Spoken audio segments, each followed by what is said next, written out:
Tout d'abord ce soir, ces images du retour à Abidjan du président Ouattara, arrivé à l'aéroport Félix Houphouët-Boigny aux environs de 15h45 après un séjour de 2 semaines en France.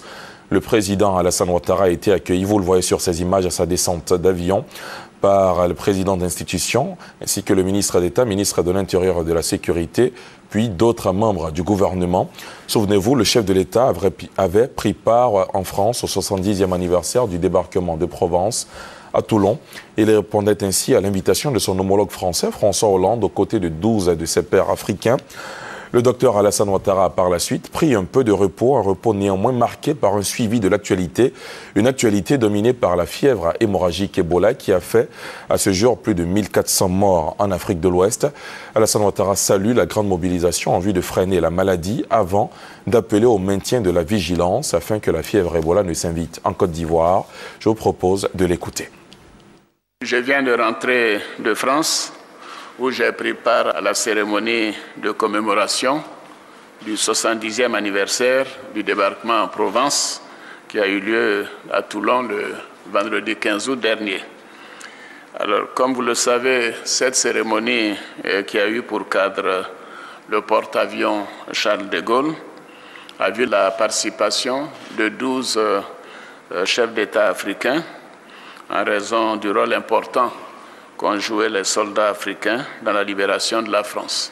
Le président François Hollande a souligné d'ailleurs dans son discours la contribution des soldats africains et traduit la gratitude de la France à l'Afrique et aux Africains à cette occasion. Durant les quelques jours qui ont suivi, j'ai pris un peu de repos et j'ai bien évidemment suivi de très près l'actualité, notamment les difficultés rencontrées dans la sous-région en raison de l'épidémie d'Ebola.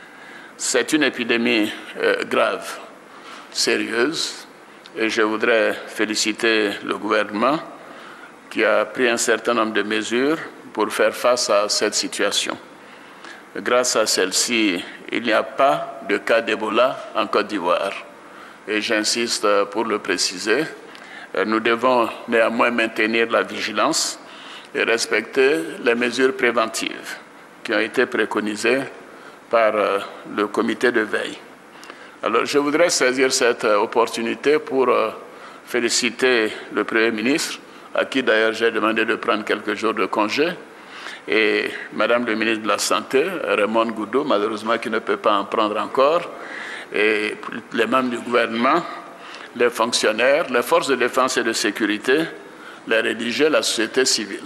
Nous avons vu une grande mobilisation de tous nos concitoyens pour encadrer cette éventualité de difficulté et surtout pour montrer que nous sommes suffisamment vigilants et éviter que la Côte d'Ivoire n'ait un cas d'Ebola. En tout cas, je suis heureux de dire qu'à la date d'aujourd'hui, il n'y a aucun cas d'Ebola en Côte d'Ivoire. L'Organisation mondiale de la santé fait un travail important et nous espérons qu'elle parviendra en coordination avec tous les pays de la sous-région à vaincre cette épidémie dans les prochains mois. Nous avons également, et je le souligne, un devoir de solidarité envers les populations des pays où le virus s'est déclaré, notamment les pays frères voisins du Libéria et de Guinée. Et je compte prendre des initiatives à cet effet en relation avec le président en exercice de la CEDEAO, le président John Mahama Dramani du Ghana et la communauté internationale. Nous devons être tous ensemble pour prévenir ce fléau, pour l'arrêter et pour l'éradiquer le plus tôt possible.